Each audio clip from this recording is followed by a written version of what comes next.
Sean todos bienvenidos a En el Corazón de Aztlán con Ciro Rebollar Rodríguez. Episodio 1/50, la batalla por Tenochtitlán. Muy buenos días, queridos escuchas, espero que se encuentren muy bien. Antes que nada, quiero compartir con ustedes que este 7 de diciembre cumplimos 2 años del estreno del podcast. Y quiero agradecerles profundamente por todo el apoyo que le han dado a este proyecto. Realmente es debido a su cariño que esta comunidad ha ido creciendo tanto. De hecho, estamos dentro del top 5% de los podcasts más compartidos en todo el mundo. También quiero informarles acerca del futuro de la serie. Esta es la recta final de la primera temporada, ya que después de hoy solo quedan 2 capítulos para terminar con la conquista. Después vendrá un ligero descanso, en lo que preparó la siguiente temporada, que se centrará en los eventos de la independencia de México. Espero que disfruten de estos últimos episodios tanto como yo, y que no olviden seguir compartiendo el podcast. Y sin más preámbulos, comenzamos. A lo largo de nuestra serie hemos visto distintas etapas de este conflicto entre el Imperio Mexica y los castellanos al mando de Hernán Cortés. Así que déjenme hacerles un breve resumen de lo que ha pasado hasta este punto. Primero, Moctezuma ascendió al trono Tenochca en 1502. Su gobierno trajo algunas transformaciones al funcionamiento de la Triple Alianza, principalmente una mayor centralización del poder. Pues realmente vemos cómo los mexicas comenzaron a inmiscuirse más directamente en los asuntos internos de sus aliados. Asimismo, su mala relación con otros poderes independientes como Tlaxcala o los purépechas se había ido amargando aún más. En general, los mexicas eran los amos y señores de Mesoamérica, su sociedad se había enriquecido y su dominio era casi absoluto. Pero había muchos que los odiaban, por razones bastante válidas, y estaban listos para destruirlos. Ante este escenario llegaron las primeras expediciones europeas, y en 1519 arribó a estas costas una armada liderada por Hernán Cortés. Hernán salió de Cuba básicamente huyendo de su antiguo jefe, el gobernador Velázquez. Su aspiración personal, en sus propias palabras, era la de alcanzar fama y fortuna, como los legendarios caballeros en las épicas medievales, aunque sus aspiraciones políticas eran las de conquistar y evangelizar. Hernán pasó primero por Cozumel, después por Potonchán, donde se libraría la primera batalla de la conquista, y finalmente a Veracruz. Ahí se encontraría con diplomáticos mexicas e iniciaría la tormentosa relación entre ellos. Cortés tomaría muchas decisiones controversiales, como fundar la Villarrica, declarar su autonomía del gobierno caribeño y comenzar la guerra en contra del Imperio Mexica. Hernán inició su avance hacia la capital, formando alianzas con los distintos pueblos antagónicos. Por su parte, Moctezuma II era ambivalente de cómo debía actuar, y esta indecisión les trajo calamidad. El 8 de noviembre de 1519, los castellanos entraron a Tenochtitlán. Al principio las relaciones fueron cordialmente tensas debido a múltiples incidentes. Pero, como era de esperar, la situación se fue deteriorando. Los europeos secuestraron a Moctezuma, Alvarado realizó la matanza del Templo Mayor, los mexicas iniciaron una enorme revuelta, Moctezuma murió y el 1 de julio de 1520 los castellanos son expulsados en la Noche Triste. Afortunadamente para ellos, una semana después, saldrían victoriosos en la batalla de Otumba y regresarían a Tlaxcala, donde reorganizaron sus fuerzas. Tras reagruparse, Hernán iniciaría una campaña sin cuartel en contra del ahora emperador Cuitláhuac. El caudillo de Medellín fue muy exitoso, tomando el control de importantes regiones y ganando la lealtad de muchos señoríos. Por su parte, Cuitláhuac fracasó en concretar nuevas alianzas, o si quieren renovar viejas, pues como mencioné antes, los indígenas mesoamericanos ya imaginaban un mundo sin ellos. Bajo estas circunstancias, una pandemia sin precedente azotó al Nuevo Mundo. La viruela, traída por los hombres de Pánfilo de Narváez, destruyó familias enteras y realmente debilitó la habilidad mexica para defenderse. De hecho, hasta mató al propio Cuitláhuac. En su lugar, la élite tenochca eligió al joven Cuauhtémoc para liderarlos. El nuevo emperador estaba comprometido con la destrucción de los europeos y fue agresivo en su enfoque, pero al igual que sus predecesores, su éxito fue limitado. En el capítulo pasado vimos cómo a principios de 1521 Hernán ya había asegurado el control de gran parte del lago de Texcoco y estaba listo para un enorme ataque anfibio en contra de Tenochtitlán. El día de hoy veremos precisamente el último acto de esta compleja historia, la batalla por Tenochtitlán. Cuauhtémoc, desde que asumió el manto imperial, comenzó a fortificar la capital, pero con la pérdida de Morelos y Texcoco, aquello se volvió aún más apremiante.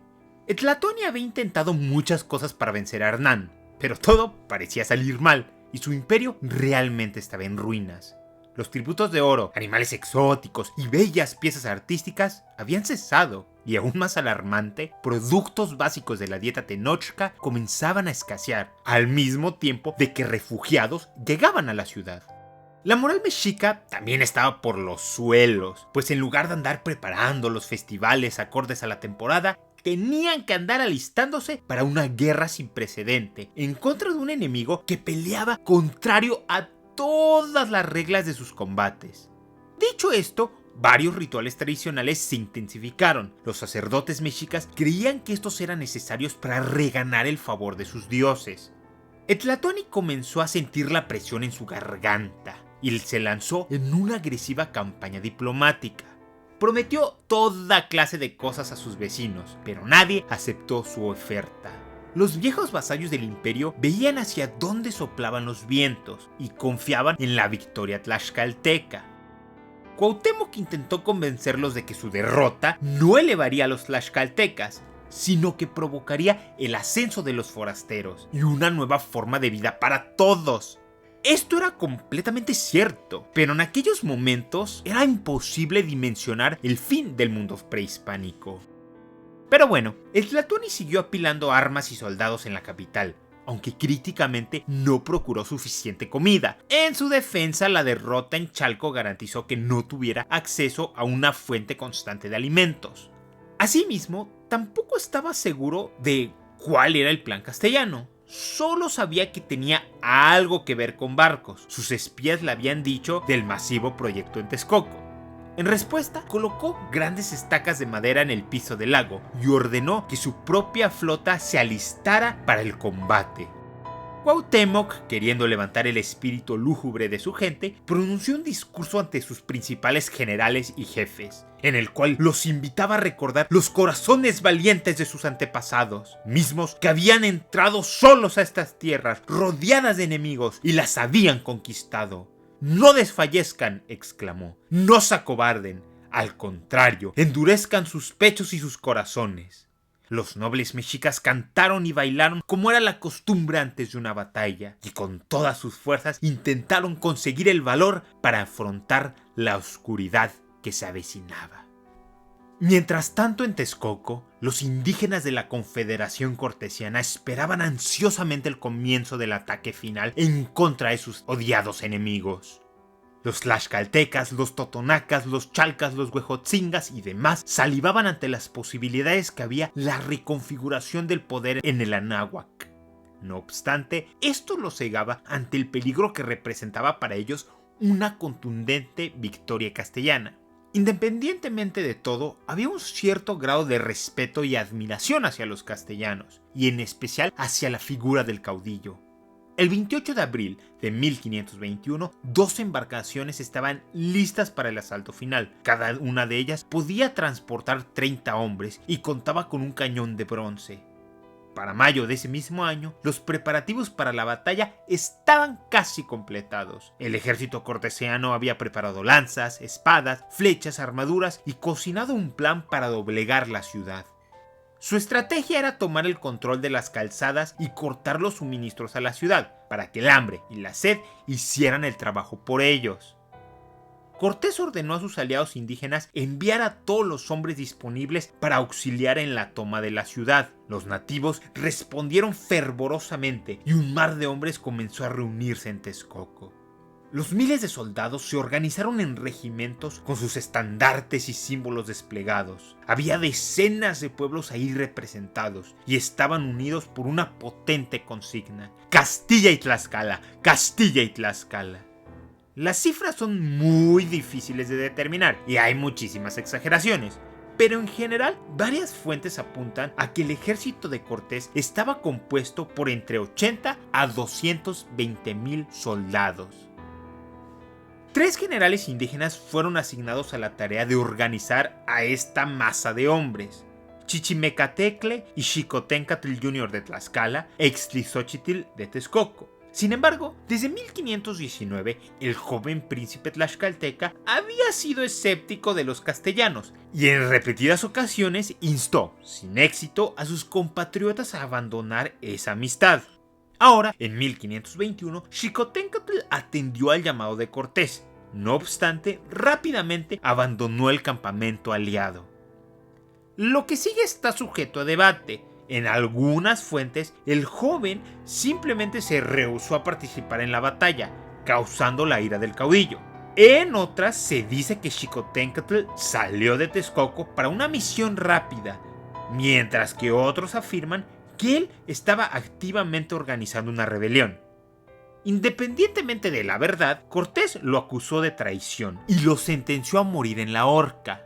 Xicoténcatl fue arrastrado a toda prisa de vuelta a Texcoco. Pedro de Alvarado, instado por su amante, que era hermana del joven príncipe, intentó abogar por su vida. No obstante, Cortés sabía que Xicoténcatl jamás aceptaría a los castellanos. Dejarlo con vida no era una opción para él, pues siempre sería un punto de reunión anti-europeo. Finalmente, el 12 de mayo de 1521, Xicoténcatl el joven fue ejecutado en la plaza pública texcocana. Los aliados indígenas se incomodaron ante este hecho, pero no movieron un solo dedo para detenerlo. En estos momentos, destruir a los mexicas era lo único que importaba. Hernán organizó su ejército en 4 divisiones. 3 atacarían por tierra, mientras que la cuarta, comandada personalmente por él, atacaría por agua en los bergantines. Las divisiones terrestres bloquearían 3 de las principales calzadas, dejando una libre por si Cuauhtémoc decidía evacuar. Esto último era importante, pues Cortés estaba confiado en que sería más fácil aplastar a los mexicas en un campo abierto que intentar sitiarlos. Pero bueno, el 22 de mayo de 1521, Pedro de Alvarado y Cristóbal de Olid salieron de Texcoco al mando de sus respectivas divisiones. Alvarado tendría que bloquear la calzada de Tlacopan, mientras que Olid asaltaría la calzada de Coyoacán. Su primera parada fue la ciudad de Acolmán, donde pasaron la noche. Aquello casi significó desgracia para los castellanos, pues una discusión interna casi explota en una batalla entre propios aliados. Afortunadamente para ellos, pudieron calmar sus ánimos. Ambos continuaron su avance y al tercer día llegaron a la ciudad de Tacuba, donde establecieron su base de operaciones. El contingente tlaxcalteca salió a explorar la calzada rumbo a Tenochtitlán y por las siguientes horas se libraron feroces escaramuzas en contra de los mexicas. Al día siguiente, los castellanos enviaron un escuadrón de caballería a Chapultepec. En aquel lugar existía un ojo de agua que suministraba a la capital desde la época de Moctezuma I. Los europeos destruyeron el acueducto. Ahora, los mexicas tendrían que sobrevivir con la limitada agua de los pozos dentro de Tenochtitlán. Olid y Alvarado quisieron en los siguientes días tomar el primer puente de la calzada de Tacuba. Las batallas por el control de aquel lugar fueron intensas y tras unas excelentes maniobras mexicas, estos pudieron repeler a los europeos. Sin determinación para seguir luchando, los castellanos retrocedieron a Tacuba. Olid decidió partir a Coyoacán con su división, como se le había ordenado, aunque esto irritó a Alvarado. El 31 de mayo, la tercera división, al mando de Sandoval, salió de Texcoco rumbo a la calzada de Iztapalapa. Un pequeño ejército mexica quiso detenerlo, pero al ver su masivo número de soldados, optaron por retirarse. El 1 de junio, la armada de bergantines finalmente zarpó. Su primer objetivo era la captura del peñón de Tepepolco. Aquella islita era estratégicamente importante, pues desde su cima podían atacar a los que intentaran cruzar la calzada de Iztapalapa. Cortés desembarcó en Tepepolco y rápidamente destruyó a la guarnición imperial. Cuauhtémoc en respuesta envió a su armada de canoas para enfrentar a Cortés. La subsecuente batalla fue una victoria castellana, gracias a los vientos que soplaron a su favor y un buen uso de la artillería. El triunfo hizo que Hernán modificara ligeramente sus planes y viajó a la fortaleza de Xoloc. La batalla en este lugar fue feroz, pero los castellanos nuevamente salieron airosos, aunque Hernán perdió gran parte de la pólvora que llevaba. Los mexicas, contra todo pronóstico, lanzaron un ataque a medianoche, pero fueron repelidos. Los castellanos pudieron descansar unas horas, pero estaban muy nerviosos. Por su parte, Alvarado decidió tomar nuevamente la iniciativa y se lanzó en la captura de la calzada de Tacuba. El capitán dejó a su caballería en la ribera, cubriéndoles las espaldas, marchando solo con su infantería. Como era de esperar, cada centímetro de terreno era reciamente peleado, y mientras los castellanos avanzaban, iban rellenando los hoyos que dejaban los mexicas. Estos los hacían para evitar que la caballería fuera utilizada en la calzada. Desafortunadamente para Alvarado, antes de caer la noche, él se retiraba a la ribera y los mexicas inmediatamente reabrían los agujeros. Durante todos estos combates, los aliados indígenas lucharon con vehemencia y valor. Ixtlilxóchitl en particular se mantuvo siempre al pie de Hernán, acompañándolo en las acciones marítimas. Mientras tanto, Cuauhtémoc comenzó a sentir la presión de estos embates y se dio cuenta de que sus enemigos querían rodearlo. Para contrarrestarlos, también dividió a su ejército en 4 divisiones. Asimismo, él personalmente supervisó la defensa de la ciudad, moviéndose en canoa entre los distintos frentes de la batalla, aunque, ojo, no participaba directamente en los combates. Lo que vio durante estos traslados simplemente lo enfureció. Muchos de sus compatriotas muertos, miles de viejos aliados ahora lo atacaban y lentamente iban perdiendo terreno. Esto endureció su determinación, ordenando que las mismas mujeres tomaran las armas de sus esposos caídos y se unieran a las batallas. Los siguientes días del sitio se caracterizaron por ser sangrientos, lentos, brutales y complicados. Todos los días se libraban fieras batallas en las que caían cientos de indígenas. Durante este periodo, los castellanos lograban llegar a las faldas de la ciudad y le prendían fuego a las casas, pero retrocedían al atardecer. Los bergantines se mostraron decisivos en estas jornadas, pues habiendo ganado el control del lago, con ellos transportaban soldados a los puntos calientes del conflicto, auxiliaban con sus proyectiles y también instituyeron un bloqueo naval de alimentos a la capital. Dicho esto, los mexicas eran muy creativos en su defensa e infligían muchísimo daño en contra de la Confederación Cortesiana. Asimismo, constantemente repelían los intentos de capturar la ciudad.